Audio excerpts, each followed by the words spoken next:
हाँ जी।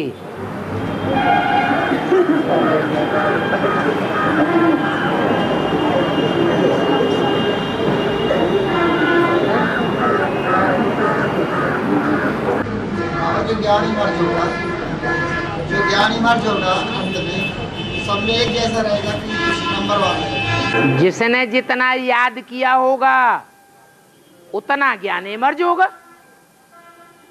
याद करने से बुद्धि सूक्ष्म बनती है या स्थूल बनती है? तो जितना याद करेंगे उतना बुद्धि सूक्ष्म बनेगी, सूक्ष्म बुद्धि में उतना ही ज्ञान ठहरेगा।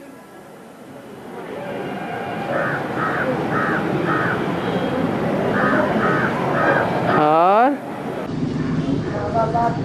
प्रत्यक्षता हो जाएगी तो जब प्रत्यक्षता हो जाएगी भगवान, तो सभी माताएं सभी आत्माएं टीचर बन जाएंगी। नहीं नहीं, उसके बाद भी पुरुषार्थ चलेगा याद का।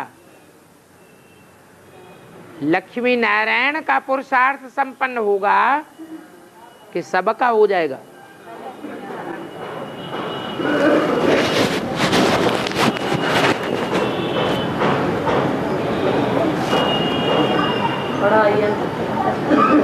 और बाबा जो आत्माएं प्रवेश करेंगे तो वो पहचान ऐसे पहचान में प्रवेश करेंगे कि किसी में भी प्रवेश करता है। ब्रह्मा बाबा की आत्मा या सरस्वती ओम राधे की आत्मा कैसे पहचान लेती है?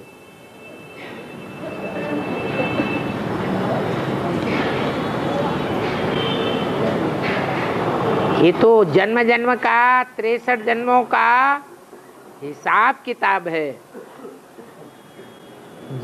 जिनके साथ हिसाब किताब है उनको पहचानने में देरी लगेगी क्या? क्या उधर से पहचानने के लिए तो शरीर की जरूरत से निकलना। जब शरीर में प्रवेश करेंगे तब ना पहचान पाएंगी। अरे बिना शरीर के कैसे प्रवेश करेंगे? और हाँ,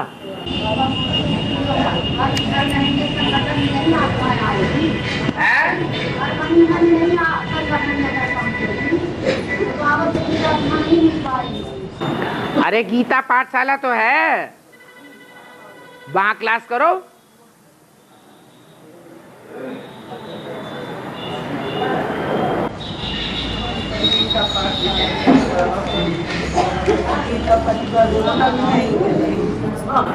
अब जिनका लगाव होगा 63 जन्मों का सो आएंगे, जिनका लगाव नहीं होगा परिवार से, मुसलमानों और क्रिश्चियन से लगाव होगा तो वहीं जाएंगे।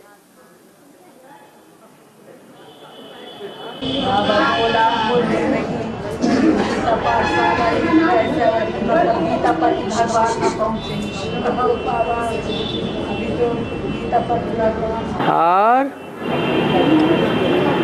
कोई ने प्रश्न किया कि माताएं अगर मोह को जीत लेवे तो समझो संपन्न हो गई, और माताओं में बड़ी माता जगदम्बा है, उनको सबसे ज्यादा मोह होता है। तो बाबा अगर जगदम्बा माता को बच्चों से मोह होता तो छोड़ करके ही क्यों चली जाती? अब बताओ,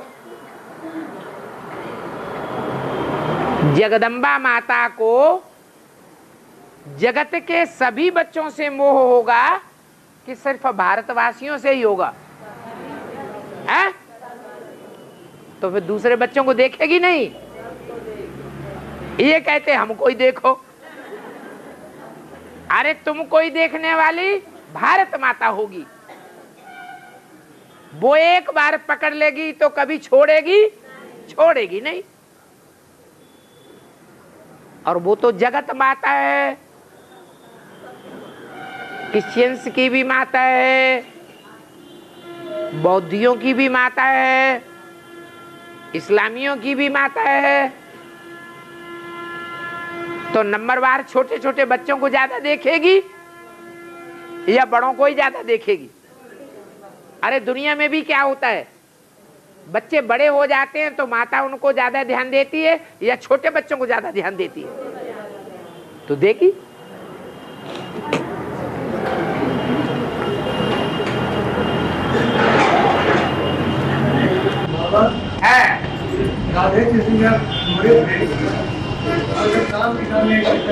है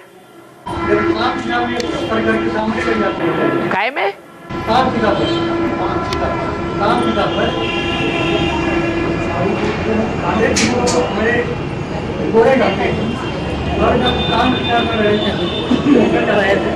राधे का नाम क्यों लेते हो कामचिता पर?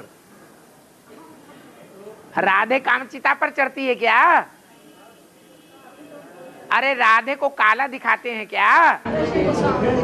सारा गड्ढम मड्डम कर देते हैं। एक को सामराई को घोड़ा कैसे देते हैं? एक को सामराई को घोड़ा ऐसे जोड़ा यही होता है। अरे जोड़ा को नहीं सामरा दिखाया जाता, सिर्फ कृष्ण को सामरा दिखाते हैं, राधे को तो गोरा ही दिखाते हैं। हाँ कृष्ण को श्याम सुंदर कहते हैं, राधे को श्याम सुंदर है? कृष्ण को श्याम सुंदर कहते हैं और राधे को श्याम सुंदर क्यों नहीं कहते? राधे को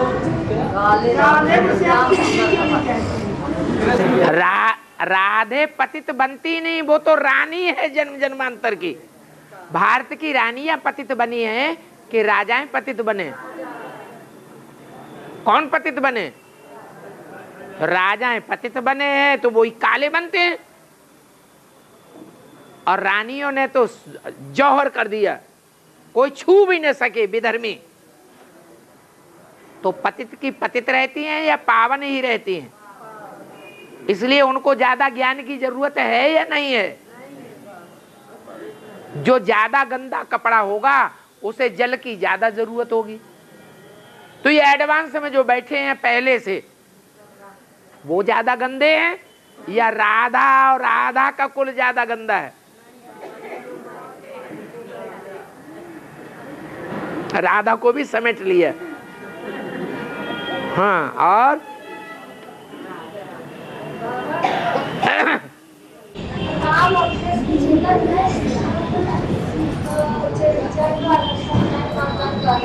अरे हाथ तो उठा दो, पता ही नहीं लगता कहाँ से बोल रहे हैं।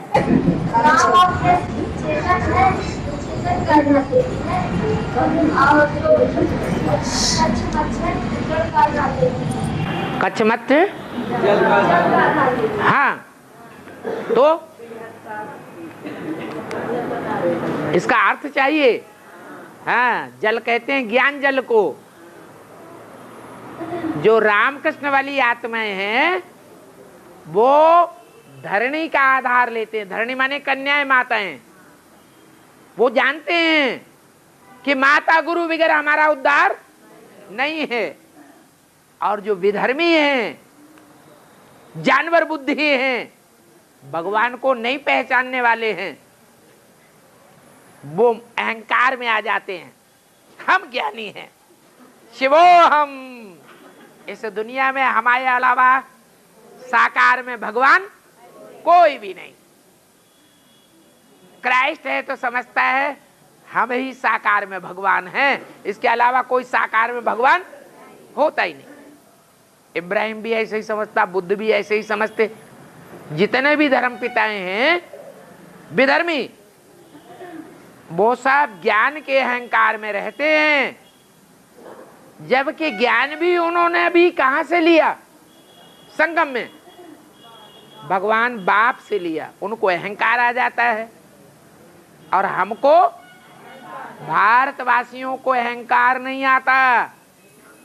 भारतवासी हैं रामकृष्ण, उनको पता है कि भगवान भी आकर के कन्याओं माताओं को रिगार्ड देते हैं। क्या? हाँ, ठोकर नहीं मारते हैं। जो ठोकर मारते हैं वो विधर्म में जाके गिरते हैं। माता नहीं समझते, समझते हैं हमारी घरवाली है। घरवाली को तो कलयुग में ठोकरें मारी जाती हैं। तो वो विधर्मी धरणी का आधार नहीं लेते। किसका आधार लेते हैं? तो ज्ञान जो चुटकिया ले लिया ना, बस ज्ञान के नशे में रहते हैं। हम बड़े ज्ञानी हैं। दुनिया और ही नीचे गिरती जाती है उनका ज्ञान सुन सुन के। इब्राहिम, बुद्ध, क्राइस्ट, गुरु नानक इनका ज्ञान सुनकर के दुनिया नीचे गिरी है, ऊपर उठी है? नीचे गिरी है। तो वो ज्ञान जल में रहते हैं। और रामकृष्ण कन्याओं माताओं रूपी धरणी का आधार लेकर के रहते हैं। वो जानते हैं इनके बगैर हमारी गति नहीं है। माता गुरु बगैर हमारा उद्धार नहीं हो सकता, इसलिए धरणी का आधार लेते हैं। और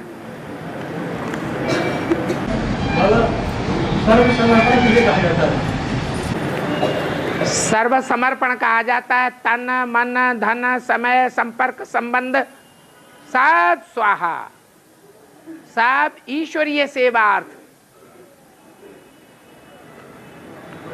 ईश्वरीय सेवा के अलावा अपने लिए नहीं, हमारी चिंता वो करे।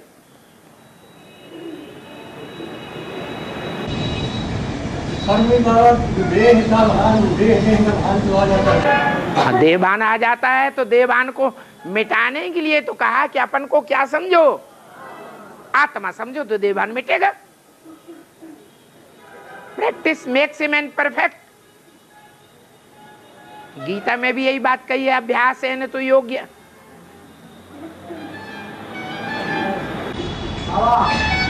ज्ञान गुरु का उदय किस स्टेज में होता है? ज्ञान गुरु का उदय किस स्टेज में होता है? किस? ज्ञान गुरु का उदय हाँ, किस राज्य में होता है? किस राज्य में होता है? वो तो पता है कि पूरब में ही ज्ञान सूर्य का उदय होता है। उत्तर प्रदेश कोई यू पूरब में है क्या?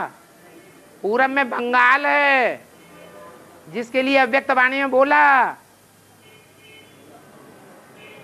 ज्ञान सूर्य कहां से उदय होता है? पूर्वी जोन से, बंगाल से। आज भी मुरली में आया। जयंती को हुए 33 साल हुए या 23 साल हुए है? कोई नहीं पूछता ये 33 साल क्यों कहते हो। ब्रह्मा ने तो मुरली चलाई 47 से, तो 47 में ज्ञान सूर्य प्रवेश हुआ उनमें। तुम तो 33वीं शिव जयंती बनाते हो 68 में। वो कौन है साकार देहधारी? वो कोई नहीं पूछता। अभी तो बता दिया, क्लियर हो गया। ज्ञान सूर्य को कहां से पकड़ा? पूर्वी बंगाल से पकड़ा।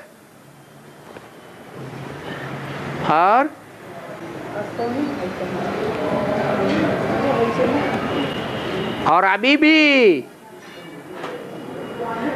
दिल्ली है स्थापनाकारी। अव्यक्तवाणी में बोला, दिल्ली है स्थापनाकारी, बंबई है विनाशकारी। और आवाज कहां से निकलेगा? कलकत्ते से आवाज निकलेगा। तो जहां से आवाज निकलेगा वहीं से प्रत्यक्षता होगी।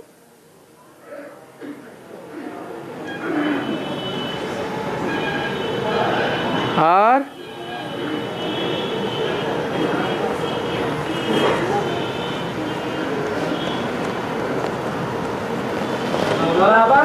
हाँ जी, ज्ञानी बच्चों को भगवान वरदान दे रखे हैं कि आपके सभी परिवार के चलेंगे जो भी परिवार में होंगे। ज्ञानी बच्चों के लिए भगवान वरदान दे रखे हैं कि आपके परिवार के सभी लोग चलेंगे। लेकिन उनसे क्या भूल हो जाती है कि विनाश के समय में ये कहा जाता है कि न पति पत्नी रहेगी, न पति पत्नी पत्नी रहेगी, न बच्चे बच्चे रहेंगे, सब कुछ छोड़ के भागना पड़ेगा। जिनकी बुद्धि में ये बैठ जाएगा हम राजा बनेंगे, राज परिवार में जन्म लेंगे, हम आत्मा हैं, परमात्मा के बच्चे, तो वो अपना परमात्मा परिवार देखेंगे या अंतिम जन्म का देह का परिवार देखेंगे? कौन सा परिवार देखेंगे? आत्मा का परिवार देखेंगे। वो आत्मा का परिवार है ही 108 का, जो राजा बनने वाले हैं उनके लिए, और जो राज परिवार में जन्म लेने वाले हैं उनके लिए 16,000 का परिवार है। बाकी से अंतिम जन्म तमो प्रधान जन्म का देह के संबंधी जो याद करते रहे मेरे मेरे मेरे, वो क्या पद पावेंगे? अरे मेरे कौन जो मुझे सुख दें या दुख दें? हैं? तो सतो प्रधान जन्म में जो सतो प्रधान संबंधी मिले थे वो हमारे अपने हैं, या ऐसे तमो प्रधान जन्म में संबंधी मिले हैं जो दुखी दुख देकर दे रहे हैं, वो मेरे अपने हैं। मेरे अपने कौन हैं समझ में ही नहीं आता है। आया समझ में? आ गया है।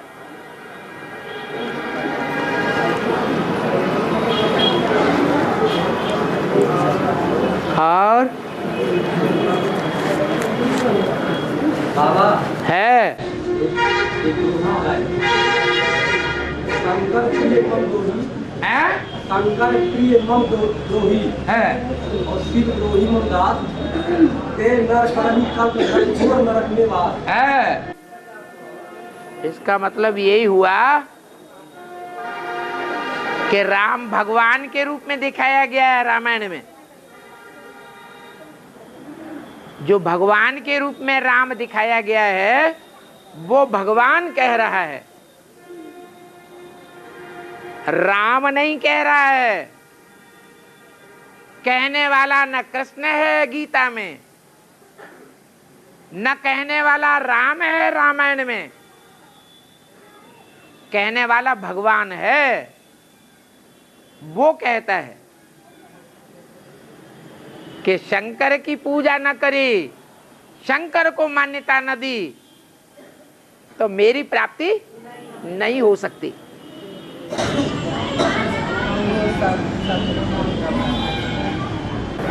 शिवद्रोही मम दास कहावा, सो नर सपने मोह न पावा। देवताओं को प्राप्त करेगा, भूत प्रेतों को प्राप्त करेगा, लेकिन मेरे से प्राप्ति नहीं करेगा। और रावण एक देश की आंखें और फिरे सुबह बहुत प्रभु पर बरसे, इसका क्या होगा बाबा? अर्थ बताओ पहले।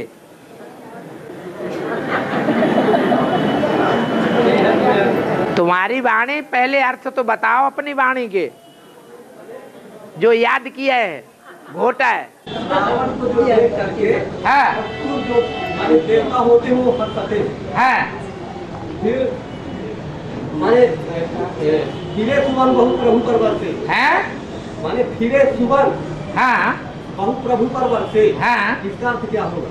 सुमन किसे कहते हैं? वही तो सोच रहे हैं बाबा। अरे सुमन माने फूल। जो सुखदाई होते हैं वो फूल किसके ऊपर गिरेंगे? भगवान के ऊपर गिरेंगे, देवताओं के ऊपर गिरेंगे, और किसके ऊपर गिरेंगे?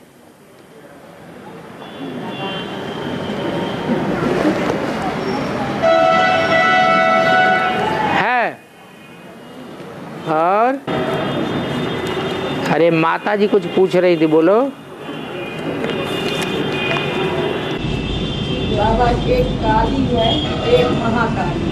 काली और महाकाली है। कौन माता है काली का? काली माने व्यभिचारिणी और महाकाली माने महाव्यभिचारिणी। जगदम्बा काली बनती है लेकिन महाव्यभिचारिणी नहीं बनती है। और जो इस्लाम धर्म में है, इस्लाम धर्म की कोई बीज है वो महाकाली बनती है।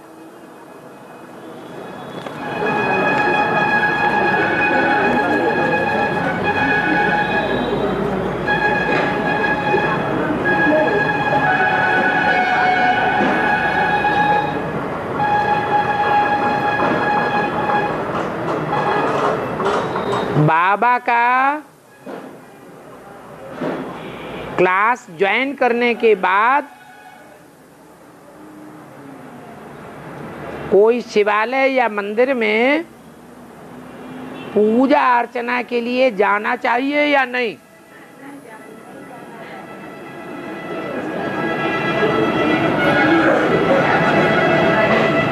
अगर भगवान को पहचान लिया है तो पहचानने वाले को जाने की दरकार नहीं, क्योंकि जहां भगवान है वही सच्चा मंदिर है। और जिसने नहीं पहचाना है वो तो जाएगा।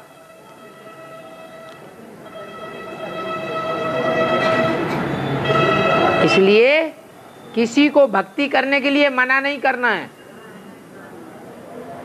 कि मंदिर, मस्जिद, गिरजाघर, गुरुद्वारे में नहीं जाओ। नहीं पहचाना है तो 20 बार जाओ, माथा रगड़ो, और जब पहचान हो जाए तो फिर खुद ही समझ जाएंगे कि यहाँ जाने की कोई जरूरत नहीं है।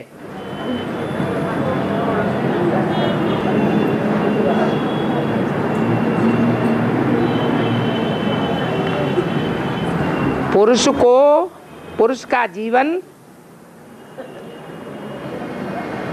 पुरुषों का जीवन पति पत्नी से चलता है। ऐसे ये कोई पक्की बात नहीं है। ढेर सारे सन्यासी हैं, बाल ब्रह्मचारी, शंकराचार्य जैसे, उन्होंने तो जिंदगी में शादी नहीं की, तो उनका जीवन नहीं चलता है क्या? है, चलता है, लेकिन वो जीवन जीवन नहीं है, क्योंकि जीवन का असली आनंद तो बाबा आकर के सिखाते हैं प्रवृत्ति मार्ग में, कि प्रवृत्ति मार्ग में ही सुख है, निवृत्ति मार्ग में सुख नहीं है। और प्रवृत्ति मार्ग में भी जो पवित्र प्रवृत्ति मार्ग है उसमें असली सुख है। परंतु यहां पूछा है, मनुष्य पुरुष पत्नी के बिगर अधूरा है। पत्नी पुरुष के बगैर अधूरी है। पुरुष की प्रगति में पत्नी का विशेष योगदान होता है, ठीक है, परंतु पत्नी को वैश्या का दर्जा क्यों दिया जाता है? कौन से युग में दिया जाता है? सतयुग त्रेता में नहीं दिया जाता है, द्वापर कलयुग में दिया जाता है। जिस दुनिया को वैश्यालय कहा जाता है,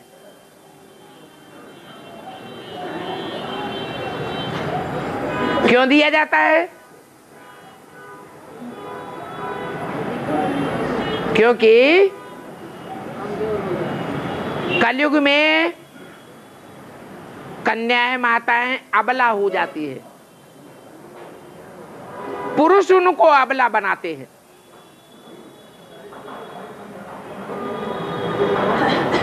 बलहीन बना देते हैं।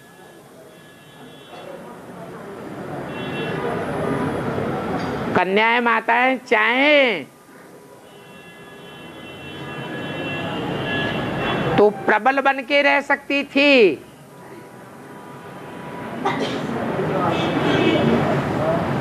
लेकिन उन्हें एक पति परमेश्वर की पहचान ही नहीं होती।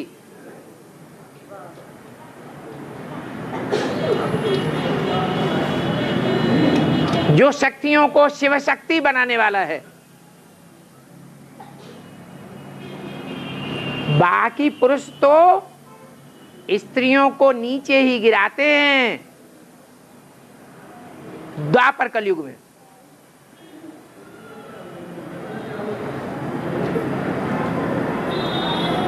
कन्याएं माताएं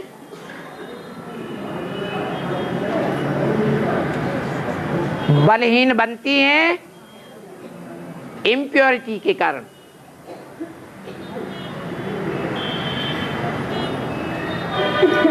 और धर्मों के प्रभाव में आ गए।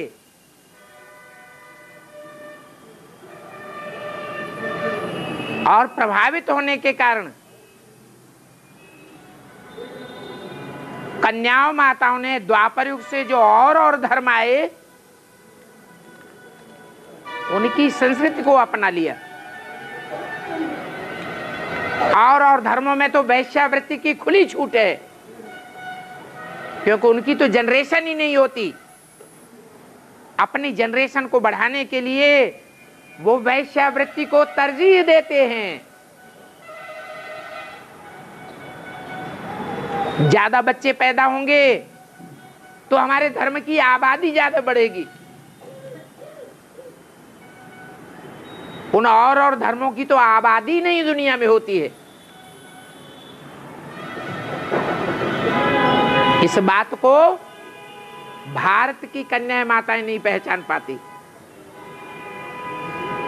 इसलिए अबला हो जाती है।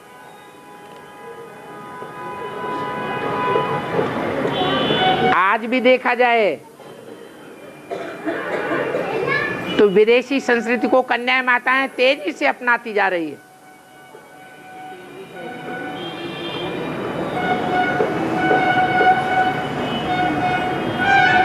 बहुत शादियां करना ये और धर्मों की प्रथा है,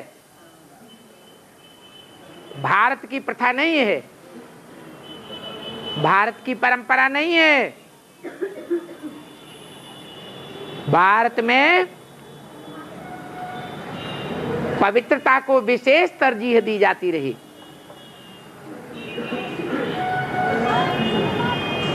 उस पवित्रता के रास्ते को छोड़ने के कारण भारत की कन्याएं माताएं वैश्या बन गई।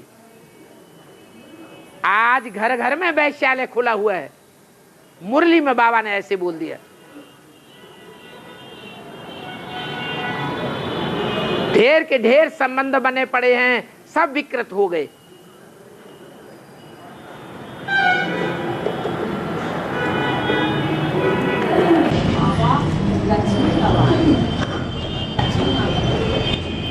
लक्ष्मी माता का वाहन है जी। जब आप आवाहन करेंगे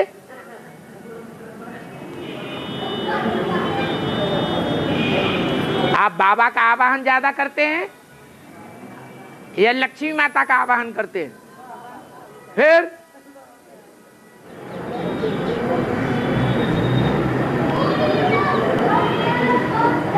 पंजाब के वार्तालाप में बाबा ने कहा था 5 विकारों को भस्म नहीं करना है।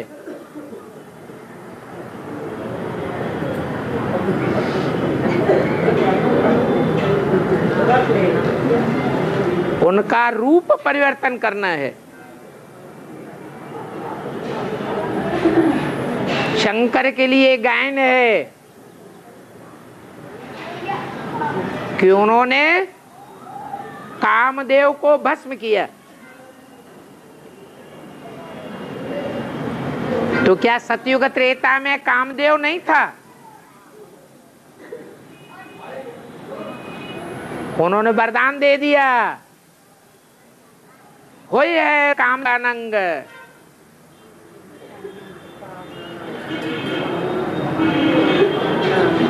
काम विकार का विकृत करने वाला वो अंग नहीं होगा। बाकी ऐसे नहीं कि देवताओं में कामना ही नहीं होगी। अगर कामना ही नहीं होगी तो बच्चों की पैदाइश कहां से होगी?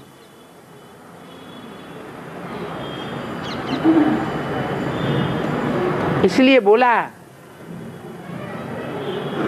कि काम विकार को भस्म नहीं करना है सदैव के लिए।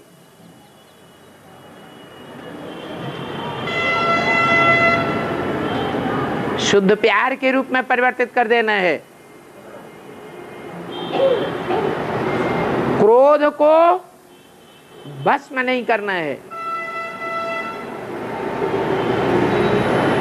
सचखंड की स्थापना के लिए क्रोध को काम में लाना है।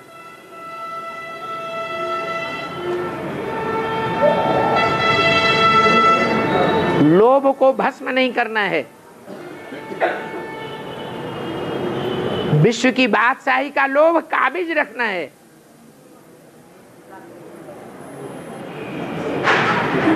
इस दुनिया की कोई प्राप्ति के लिए लोभ नहीं रखना है। आने वाली भविष्य नई दुनिया के लिए लोभ को काबिज रखना है। मोह को भस्म नहीं करना है। अनेक से मोह निकाल करके एक में लगाना है।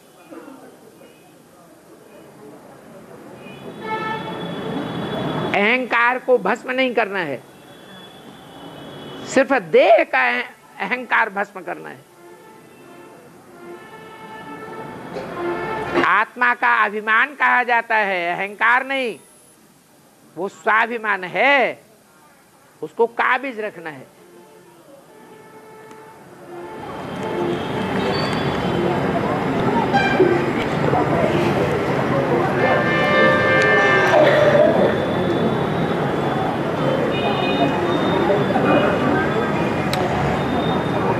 बाबा लक्ष्मी को धन नारायण से मिलता है।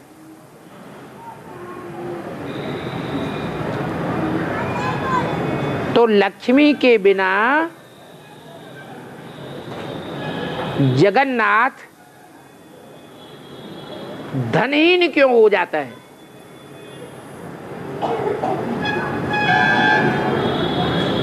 धन तो लक्ष्मी नारायण, लक्ष्मी को नारायण से ही मिलता है ना।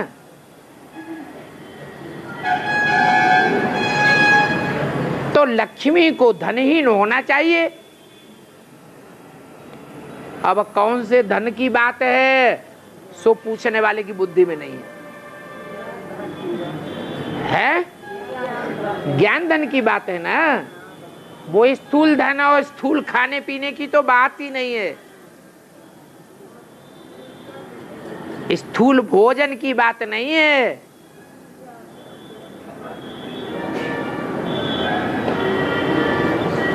जो जगन्नाथ के सीरियल में दिखा दिया है।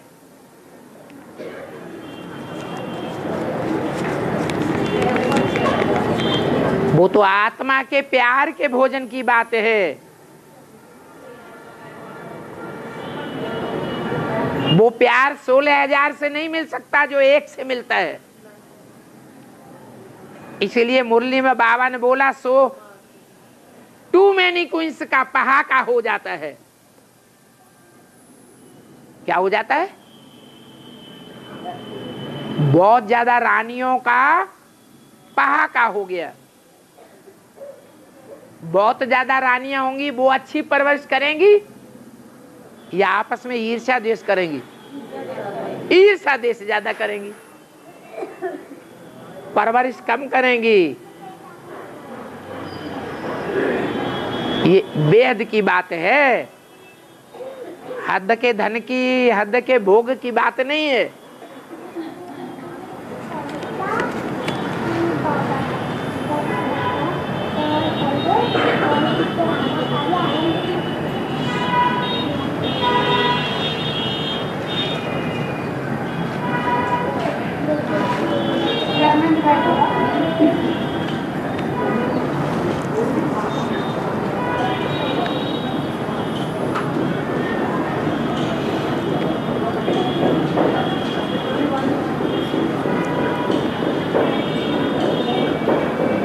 बाबा ने कहा है अपन को देखना चाहिए, हम कोई अशुद्ध खान पान तो नहीं खाते हैं।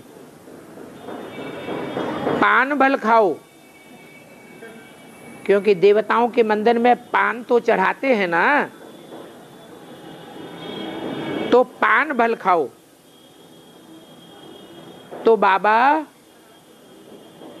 पान खाने के लिए बाबा ने भल शब्द क्यों लगा दिया?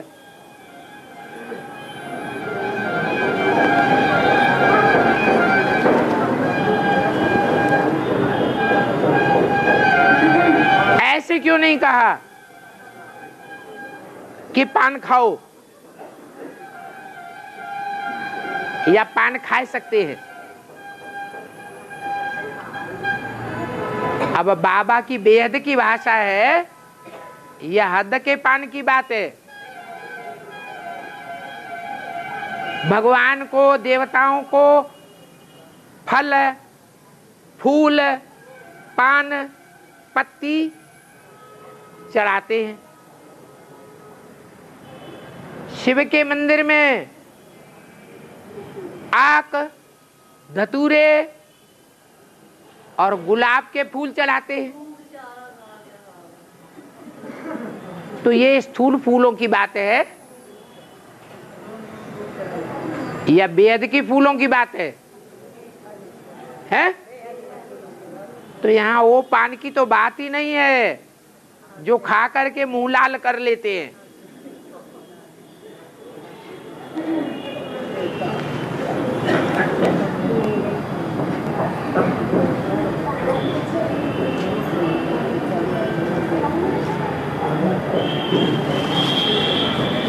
किसी ने पूछा है,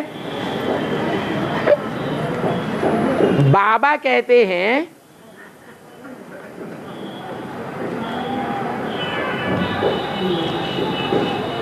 कौन कहते हैं? बाबा कहते हैं। माने किस तरफ इशारा जा रहा है पूछने वाले का? बाबा की तरफ इशारा है खास। बाबा कहते हैं कि बाबा ने मुरली में ये कहा, अव्यक्त वाणी में ये कहा, तो बाबा स्वयं ये कहते हैं। ऐसा कहने का भाव क्या है?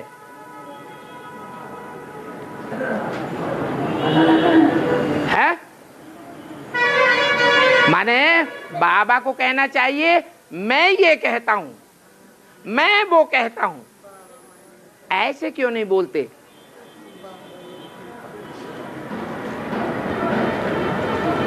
जैसे ब्रह्मा बाबा की मुरली में आता था, ऐसे डायरेक्ट क्यों नहीं बोलते?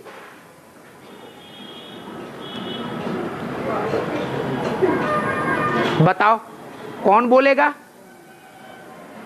कि डायरेक्ट क्यों नहीं बोलते हैं? नहीं,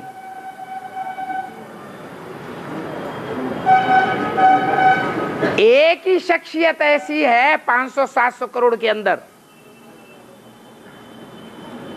जो ज्योति बिंदु शिव को भगवान मानने वाली है।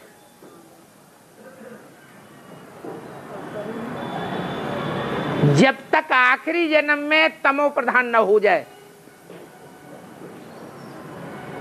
अपन को भगवान नहीं कह सकती। अगर अपन को ब्रह्मा बाबा की तरह भगवान समझ लिया जाए साकार में, तो कहेंगे।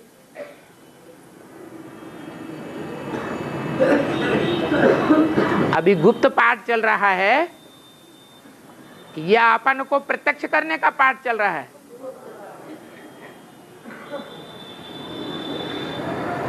गुप्त पाठ चलने में फायदा है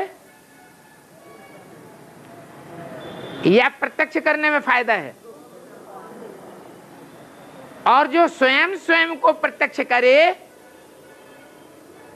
वो ज्यादा श्रेष्ठ है या बच्चे बाप को प्रत्यक्ष करें वो ज्यादा श्रेष्ठ है?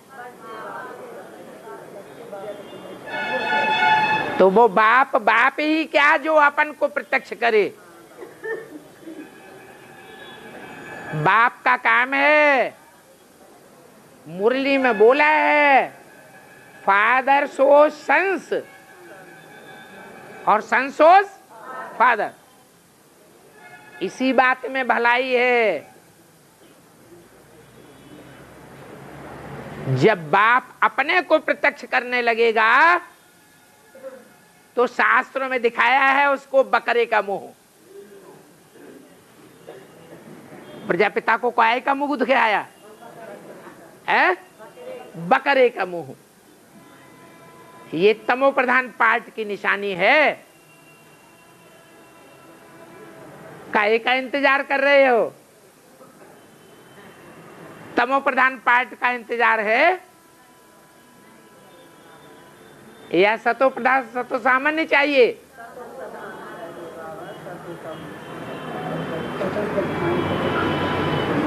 एक ही तो खास परीक्षा है।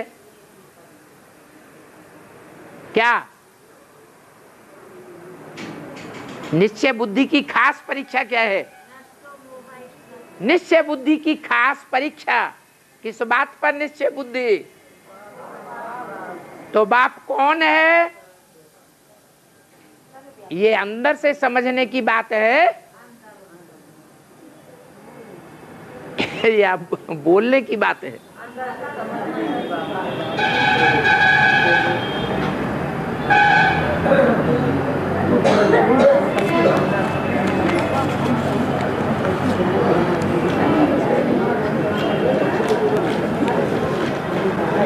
हाँ बाबा, लास्ट में एक ही ट्रेन चलेगी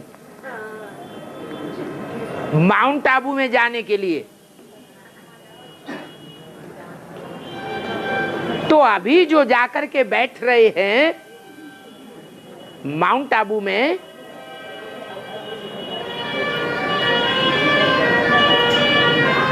उनको तो ट्रेन की कोई चिंता ही नहीं है। वो तो लास्ट ट्रेन की परवाह ही नहीं करते। ऐसा क्यों?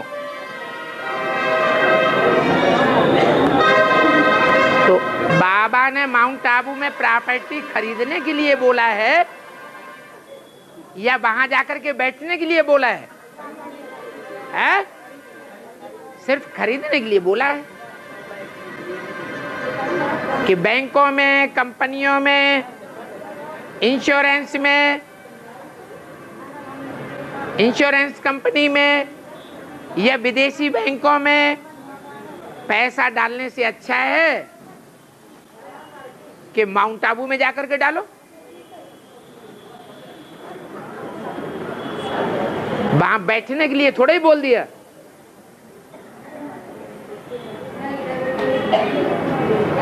अभी तो वहां कोई सर्विस का फील्ड भी नहीं है, और सर्विस का फील्ड है भी तो जो मैच्योर्ड युगल हैं उनकी ही बात माउंट आबू वाले सुनते हैं। कुमारों की कोई बात नहीं सुनते, अधर कुमारों की कोई बात नहीं सुनेंगे, अधर कुमारियों की भी कोई बात नहीं सुनेंगे। ओम शांति।